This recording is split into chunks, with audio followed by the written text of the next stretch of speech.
Bonjour à tous. Alors, dans cette vidéo, je vais parler. En fait, il y a un système de raisonnement que je vais mettre en avant de plus en plus, qui est le système de raisonnement par déduction. Et c'est un moyen très efficace que j'ai trouvé à force, voilà, d'être pris dans les filets. Parce qu'en fait, c'est ça. Qu'est-ce que font les gens qui ont encore cet esprit de droite, c'est-à-dire l'esprit saint, encore un esprit saint, S-A-I-N, pas A-I-N-T, S-A-I-N-T, c'est être chrétien, mais et être en état de grâce. Donc par contre, être saint d'esprit. Voilà. Ceux qui sont le plus saints d'esprit sont de droite, forcément. Et ça fait résonance avec, évidemment, être à la droite de Dieu. Et évidemment, les gauchistes, la gauche, c'est ceux qui sont à la gauche de Dieu. Et donc, c'est vraiment de s'être dit de gauche, c'est vraiment un crachat du démon, du diable, à la face des humains qui ont adhéré à, à son combat infernal contre les forces du bien. Parce qu'il leur crache à la gueule en vérité, littéralement. Il leur dit, littéralement, vous êtes de gauche. Ils leur ont dit, vous êtes la gauche. Donc la gauche, c'est vous au niveau, bon, ça a toujours été, voilà, même s'il ne faut pas devenir bêtement superstitieux avec ça, il ne faut pas non plus, il y en a qui deviennent dingues, voilà, par rapport à ça, mais c'est pas trop en Europe, mais ailleurs, bon, ils deviennent fous par rapport à ça. Bon, il ne faut pas non plus tomber dans la superstition, mais le symbole est là. Et il est fort et il est réel parce que, bon, à la fin du monde, on le sait, voilà, il y aura une séparation qui va se faire de droite à gauche. C'est le Seigneur qui l'a dit, hein, donc c'est, voilà, les brebis à droite et les boucs à gauche. Donc, quand ils se disent de gauche, voilà, eh bien, ce sont ces gens de gauche, mais qui sont eux-mêmes issus de tous ces pseudo-penseurs matérialistes, des modernistes, de Voltaire, du siècle des ténèbres, qu'ils appellent de manière très maladroite siècle des Lumières. En fait, c'est siècle des ténèbres. Tout ce qui est Voltaire et toute la clique. Ne parlons pas de Nietzsche. Là, c'est carrément les latrines, les toilettes publiques sales de la pensée. Donc en fait, et bien en fait voilà. Donc en fait tous ces gens-là nous ont mis une toile d'araignée. D'ailleurs, la toile d'araignée est aussi un symbole de l'action maçonnique. Je ne sais pas s'il y en a qui le savent, mais voilà. La toile d'araignée. En fait, vous vous rendez bien compte que quand on est de droite, quand on a à peu près un esprit à peu près sain, qu'on a réussi à passer entre les gouttes de ces abominables endoctrinements qu'on subit. Quand je dis abominable, c'est pas pour rien, c'est qu'on nous demande des choses contre nature. En fait, on nous demande d'adhérer à tout ce qui va contre notre nature, contre notre élan vital. On voit bien que c'est un élan de mort et de destruction qui est derrière. Rien de sain ne peut aller contre ta propre nature. Vraiment, frontalement, et dans ce cas-là de plus légitime et profond. D'accord ? Ça va jusqu'à la biologie maintenant, mais c'est pas que ça. C'est des tas d'autres choses. Même le sentiment familial, le sentiment de filiation, etc. L'amour de la terre, tout ça a été banni au rang de, bien évidemment, ils ont sorti des calomnies. C'est ça c'est les filets. Les filets ou la toile d'araignée dans laquelle on est pris. Alors nous, on n'est pas des mouches, on est de beaux papillons quand on est chrétien et en état de grâce, bien sûr. Sinon, on n'est pas des beaux papillons. Donc, eh bien, on n'est pas des mouches, on se fait prendre dans cette toile d'araignée. Cette toile d'araignée qui, en fait, nous empêche de penser. Nous empêche donc pour que les gens n'accèdent pas à la vérité. Parce que la pensée est faite pour arriver à la vérité. Et fatalement, Dieu l'a réglé comme ça. Donc il faut un acharnement contre l'intelligence, et il y a des tas de pièges pour ça. Des tonnes de pièges. Déjà, la méthode de pensée.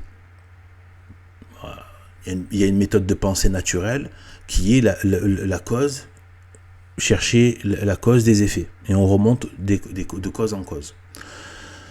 Vous remarquerez bien que les gauchistes et les francs-maçons ne veulent pas de ce système-là. Voilà. Dont acte. Ils détestent ce système-là et d'ailleurs ils inventent des causes pour fausser justement la compréhension des effets. Et donc Et on va d'aberration en aberration. Par exemple, vous avez des immigrés qui viennent, qui font des choses qui normalement mériteraient le bûcher. Moi, si j'étais au pouvoir dans un système théocratique catholique, je les prends, je les mets au feu. D'accord? Pourquoi? Parce qu'à un moment donné, saint Thomas d'Aquin a validé la peine de mort. Alors, soit c'est la tête coupée, pendue ou brûlée. Parce que, moi je suis désolé, violer à deux, hein, vous avez pensé tous, bien sûr, parce que ça me révolte. Mais à un point, c'est ignoble, je peux pas me tenir, quoi. C'est franchement, c'est la petite Lola, là. La petite Lola. Je prie pour elle, j'espère qu'elle était baptisée, et puis de toute manière, je vais quand même prier pour elle, même si elle n'est pas baptisée. Peut-être que Dieu peut avoir une... On ne sait pas ce qu'il peut choisir pour les âmes. Donc c'est lui qui est l'auteur de la loi, il fait ce qu'il veut. Mais il respecte sa propre loi, mais à un moment donné, justement, il agit aussi selon sa miséricorde, éventuellement, s'il estime que c'est bon ou pas.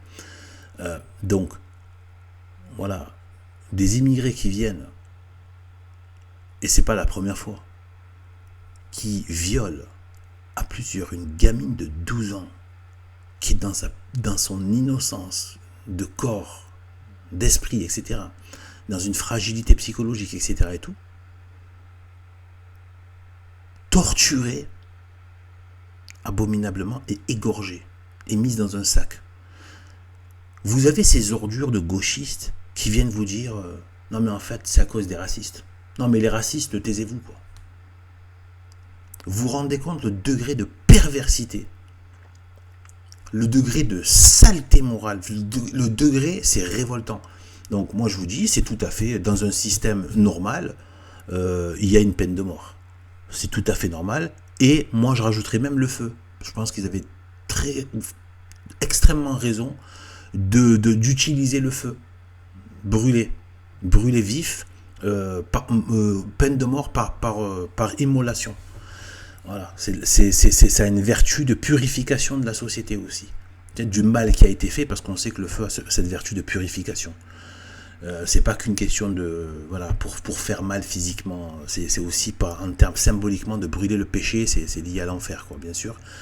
Et ça se fait bien évidemment pas de manière crapuleuse comme certains peuples aiment le faire.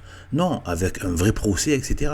Une vraie enquête, un vrai procès avec l'aval du pouvoir théologique, pouvoir spirituel, pouvoir temporel. C'est statué, c'est officiel, il y a des papiers qui sont faits, etc. C'est pas fait de manière crapuleuse et barbare. Ça se fait de manière civilisée. Mais à un moment donné, des ordures sont des ordures. Et si saint Thomas d'Aquin a dit ça, c'est pas parce qu'il est trop méchant et moi je suis trop tolérant, alors j'accepte les égorgeurs et les tueurs d'enfants parce que je suis trop tolérant. Tu es juste une grosse ordure. Voilà, c'est tout ce que tu es. Voilà, une grosse ordure. Peut-être même pire que ces ordures-là. Voilà. Peut-être que ces abominables ordures que je mettrais au feu, eh bien, peut-être qu'elles sont en état de bête. Peut-être qu'elles ont vécu dans des endroits malfamés, dégueulasses, avec des esprits bestiaux autour d'eux. Mais vous, qui vous dites civilisés, qui pouvez utiliser votre raison et qui validez ça, vous êtes la pire ordure. Donc en fait, moi je vous dis, c'est pas normal. Faut pas faire le concours à moi ça me touche pas. Non, faut faire le concours à dire ces choses. Et donc là, vous voyez, donc ça c'est des pièges. Je reviens au terme. Donc ça c'est vraiment les pièges qu'on nous fait prendre dans des filets. Moi je dis la véritable action qu'il faut faire par rapport à tout ça, c'est comme par rapport au dialogue interreligieux avec musulmans, juifs, bouddhistes et tout ce que vous voulez. Et bien à un moment donné, déjà, il faut refuser le débat.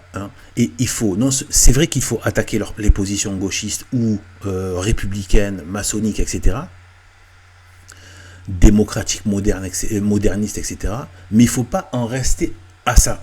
Il faut passer au cran de proposer quelque chose. Voilà, il faut proposer quelque chose. Chacun à son niveau. Voilà, moi, par rapport à mes vidéos, même si elles ne sont pas vues, je n'ai rien à faire. Je continue mon travail qui est par exemple, proposer la vision de la Terre plate, qui est la vérité. La vision, et qui est d'ailleurs dans les textes, hein, ça, j'en parlerai. Là, je vais faire une série de plein de vidéos, j'ai un peu de temps, là, je peux d'en faire une petite série. Plus à bâton rompu comme ça, pas forcément hyper structuré, mais quand même, voilà. Eh bien, voilà. Donc, à un moment donné, il y a donc cet aspect-là. Il y a cet aspect de proposer quelque chose, pas juste attaquer les positions, parce que ça c'est faire leur jeu finalement, parce qu'on reste sur leur terrain à eux. Il faut sortir de leur terrain et dire nous on a un modèle, nous on a un projet de société.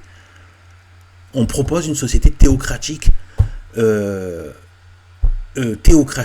avec un gouvernement catholique, voilà, obligatoirement pas catholique, même si l'État a un fonctionnement un peu séparé ça c'est normal, comme il y avait le pouvoir royal avec le pouvoir religieux, mais qui travaillent ensemble, parce qu'il y a le pouvoir temporel, on ne peut pas toujours tout mélanger.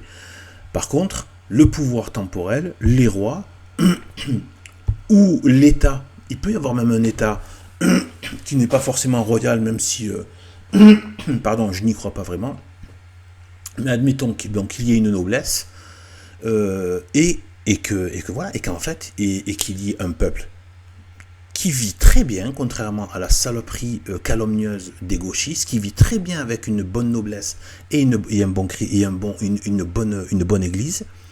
Voilà, donc on a un projet de société théocratique à proposer, il faut le défendre. La terre plate, proposer la décence morale, proposer l'interdiction de la pornographie, l'interdiction du rap, etc. C'est un projet de société. Après, je ne peux pas tout décliner ici, mais c'est ça qu'il faut. Il faut aussi arriver à proposer des choses. Voilà. Et c'est là où vous devenez, c'est là où vous devenez, parce que attaquer les positions maçonnico-gauchistes, modernistes, c'est une chose. C'est un peu comme une équipe de foot qui passe son temps à défendre. Donc elle veut pas perdre, mais elle cherche pas à gagner. Vous voyez ce que je veux dire? Ce qui va montrer qu'elle veut gagner, c'est quand elle va attaquer. Elle peut ne pas perdre. On peut ne pas perdre, mais on ne gagnera pas. Et on sait très bien que même comme dans le foot, ceux qui passent leur temps à défendre, ils finissent par se prendre un but. Ou pas forcément. Peut-être que un jour, ils ont bien assuré, ils ont fait que de la défense et ils n'ont pas pris de but. Mais une stratégie comme ça, ne fait pas gagner des tournois parce que vous ne faites que défendre, vous n'attaquez pas, vous ne marquez pas de points. Et en plus, vous finissez par perdre. Une défense finit toujours par craquer. C'est comme quand on fait les états de siège, on finit toujours par laisser s'affaiblir parce que ça demande une énergie énorme de défendre et sans qu'on ait fait forcément de dégâts à l'adversaire. Donc voilà. Donc en fait voilà. Donc on a, et donc là la façon, si vous voulez, la façon de penser, c'est déjà de remettre à l'ordre du jour la pensée déductive. Je ne sais pas si vous vous rendez compte, mais même ces ordures de modernistes gauchistes, de profs d'université qui n'ont de profs que le nom, mais en fait ce sont juste des gauchistes militants déguisés en profs, eh bien, qui en fait passent leur temps à parler de Platon, Socrate, etc. Même s'il y a du bon dans Platon et Socrate, qui a même été reconnu par l'Église, eh bien Socrate passe son temps à faire un discours de déduction. De la déduction, c'était l'intelligence par le système déductif. Et oui, parce qu'ils ont mis en avant ces penseurs-là juste pour masquer justement la pensée chrétienne et la théologie chrétienne, dont je veux toucher un mot dans cette petite vidéo, enfin dans cette longue vidéo maintenant, 20 quart d'heure. Eh bien,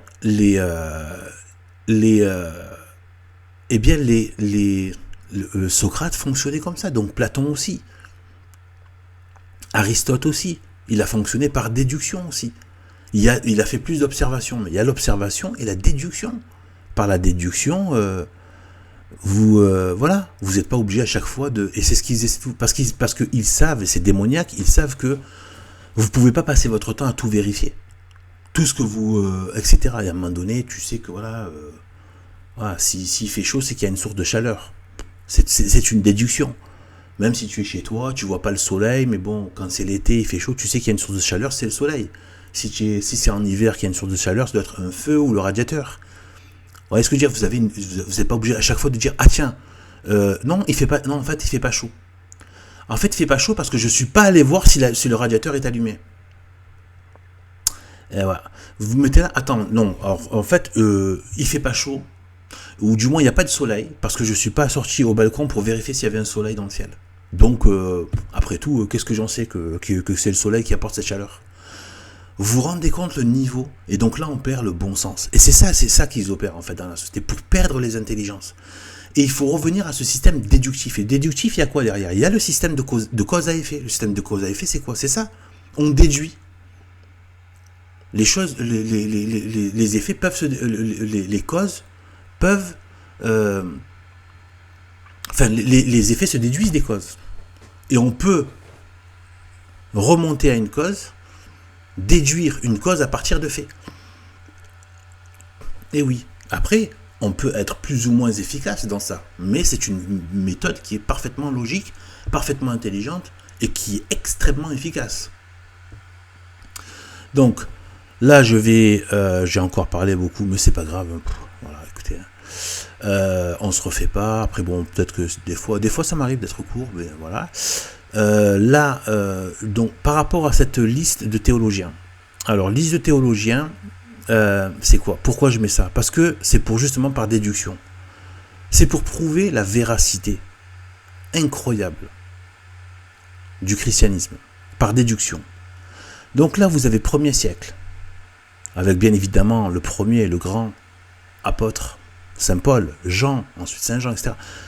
Ensuite, bon, il y a eu Saint Denis de Corinthe, donc il me semble c'est l'Aréopagite, il me semble, qui était un ancien païen, voilà, un éminent païen, très lettré, etc. Après, bien sûr, bon, je crois Tertullien et tout ça. Donc là, voilà, vous avez ensuite le Haut Moyen-Âge, etc. Les théologiens du Moyen-Âge, etc. Vous voyez le nombre Saint Thomas d'Aquin ici, etc. Je veux dire, on a en fait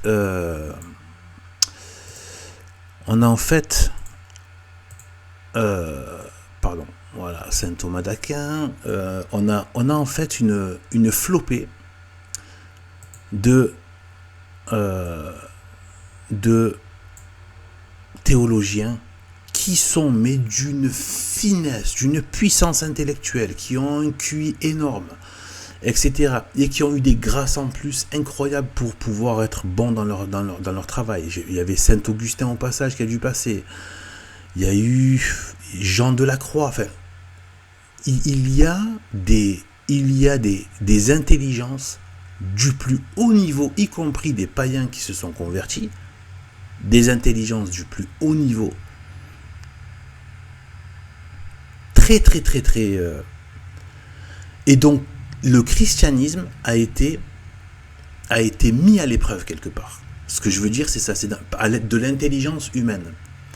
Et les intelligences humaines se sont, regardez tout ça, vous vous rendez compte, théologiens du 20e, 21e, bon après là à mon avis il doit y avoir des gens pas terribles, parce qu'on est rentré dans la phase de la contre-église de Vatican II, après bon bref, et du modernisme. Mais bon, tous des intelligences extrêmement bien, d'une très haute extraction, qui se sont mis pendant 1800 ans à retourner les Écritures dans tous les sens, les dogmes de foi, les écrits des saints-pères, des pères apostoliques, et pas simplement comme un peuple, comme le peuple hébreu ou le peuple arabe, pour les juifs, le judaïsme ou l'islam.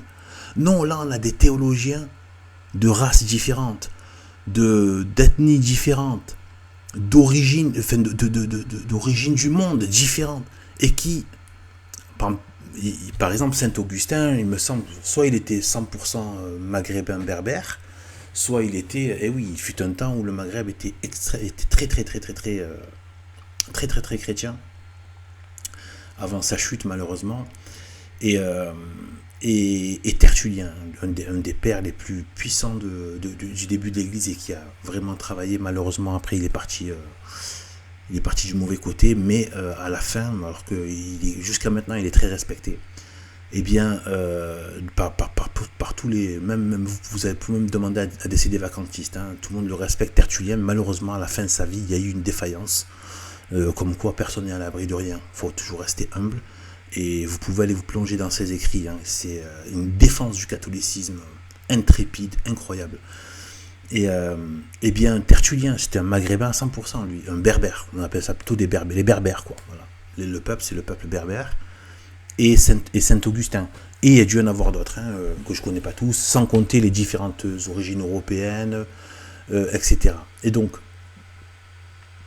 et voilà. Donc, il y en a d'autres, hein, que je ne connais pas, qui sont d'autres peuples, voilà, que des Européens.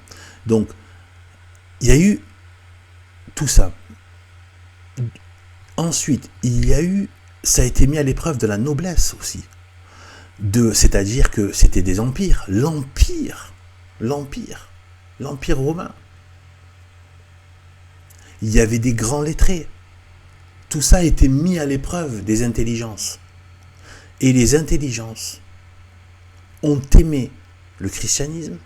Les intelligences ont confirmé les Écritures. Les intelligences, je répète, de la plus haute extraction, qu'un gauchiste ou un affreux moderniste ou mettent un texte maudit de Jean-Paul Sartre ou de Nietzsche ou de Deleuze ou de Derrida ou que sais-je ou de Voltaire, mettre ça à côté de saint Thomas d'Aquin, mettre ça à côté de saint Augustin, mettre ça à côté de voilà, d'autres très grands, voilà, il y en a plein, il y a toutes les listes là. Et vous allez voir la différence. Vous avez l'impression que les penseurs de la modernité ont pensé dans une déchetterie infâme. Voilà. C'est vraiment... c'est l'odeur d'une déchetterie qui émane de tout ça. Ce n'est que de la pourriture, c'est d'un très bas niveau et c'est moralement très infect. Et donc voilà. Et donc ce sont ces gens-là qui veulent donner des leçons au christianisme en fait. Voilà. Donc fermez vos bouches. Vous n'êtes pas à la hauteur. Vous êtes du camp du démon. Fermez vos bouches. Voilà. Donc à un moment donné, il faut retourner. Il faut lire, écouter des audios, des lectures de ces auteurs-là, choisir quelques auteurs, essayer de trouver des écrits sur des lectures sur YouTube. Voilà, si on ne se sent pas d'aller à la lecture, etc., on en tire toujours quelque chose de bon. Et donc voilà, donc ça c'est une preuve. Ça c'est une preuve. Quel culte, quel système de pensée a pu être mis à l'épreuve d'autant d'intelligence pendant 2000 ans, d'accord, pendant 2000 ans par des peuples différents, de classes sociales les plus hautes, etc., dans des contextes même de persécution, etc., etc., et qui a gardé et qui a continué à mettre en valeur et à confirmer la vérité des Écritures et la stricte cohérence et la parfaite cohérence des Écritures. Et jusqu'à encore récemment, il y a, donc je fais un peu sa promotion, hein, même si on se connaît pas on se connaît pas, je l'ai jamais, j'ai eu un petit peu une fois ou deux au téléphone pour demander des renseignements, mais je le connais pas, l'abbé Rihoult. Je conseille son livre, que je fais confiance, parce que j'ai déjà lu un livre de lui, donc je fais confiance sur cet écrit. Moi je compte me le prendre un peu plus tard, là je suis sur trop d'autres choses. Mais je compte me le lire, son livre, où il fait les liens entre l'Ancien Testament et le Nouveau Testament, où il explique tout ce qui, dans l'Ancien Testament, annonçait le Christ. Franchement, de la part de l'abbé Rihoult, moi je dis, vous pouvez y aller. Voilà. Donc l'abbé Rihoult, voilà, jusqu'à aujourd'hui, vous avez, alors je ne sais pas si on peut l'appeler théologien, mais en tout cas, il a une formation en théologie. Et donc, c'est un penseur, hein, dans la foi chrétienne. Et bien, jusqu'à aujourd'hui, C'est confirmé. On confirme les Écritures, on confirme l'Évangile, on confirme la véracité, on confirme la beauté, et les faits le prouvent. Donc, par déduction, on peut voir. Par contre, j'aimerais bien qu'on dise, avec le modernisme, faire par déduction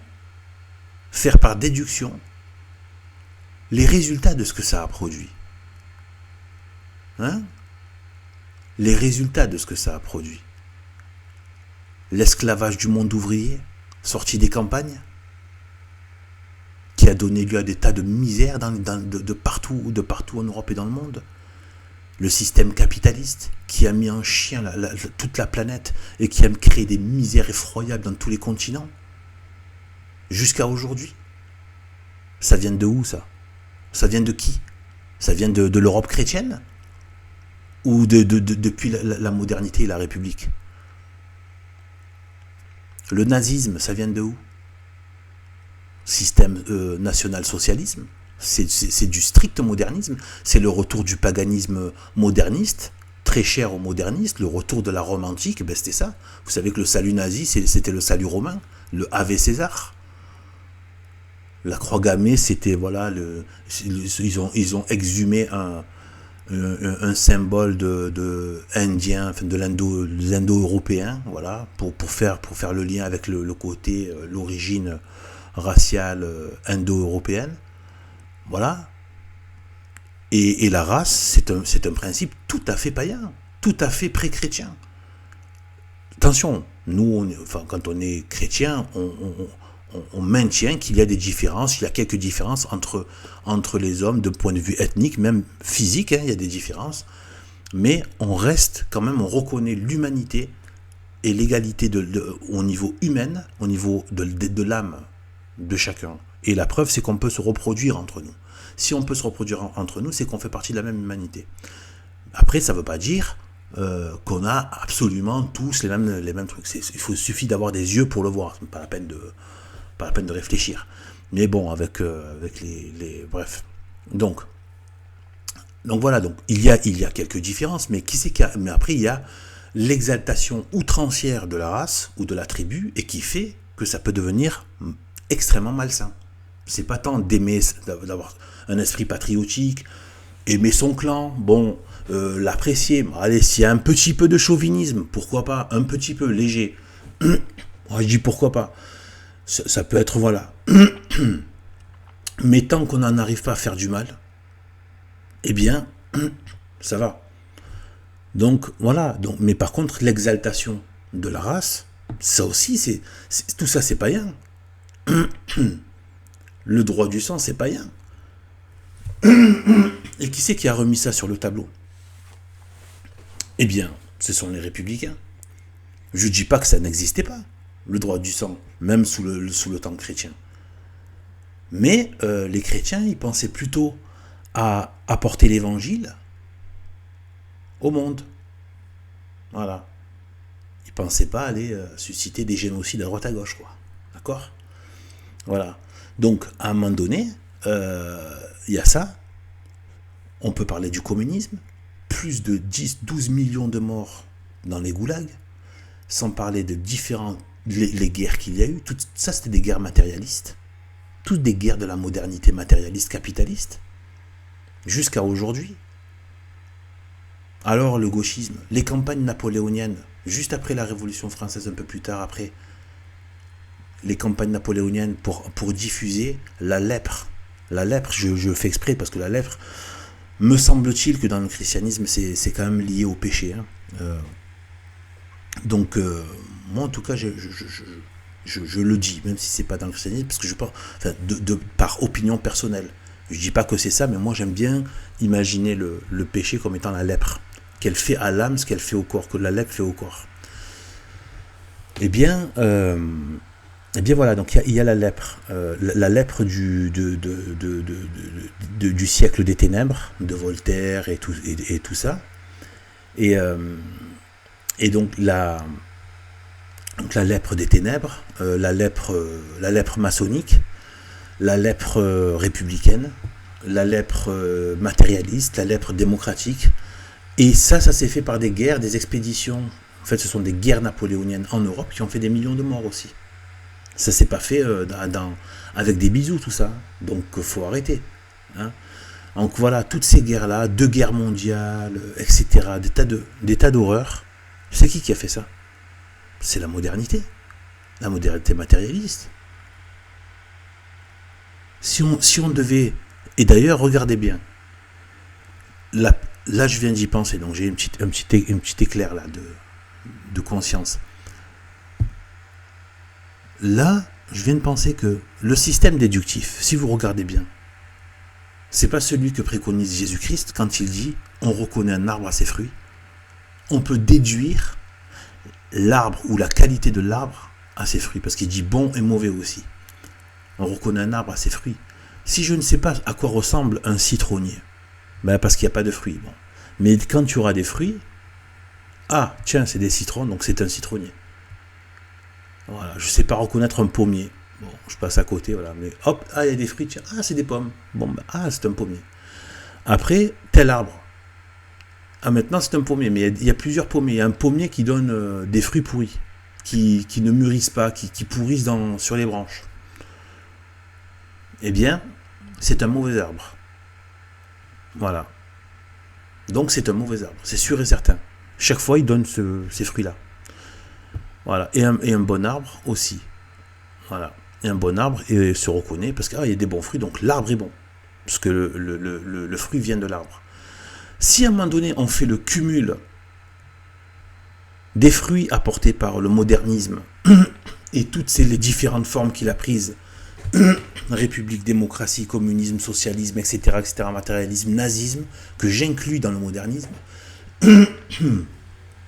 etc., colonialisme aussi. On oublie souvent que la colonisation s'est faite, notamment par exemple de l'Algérie, tout ça, s'est fait sous Napoléon, tout ça.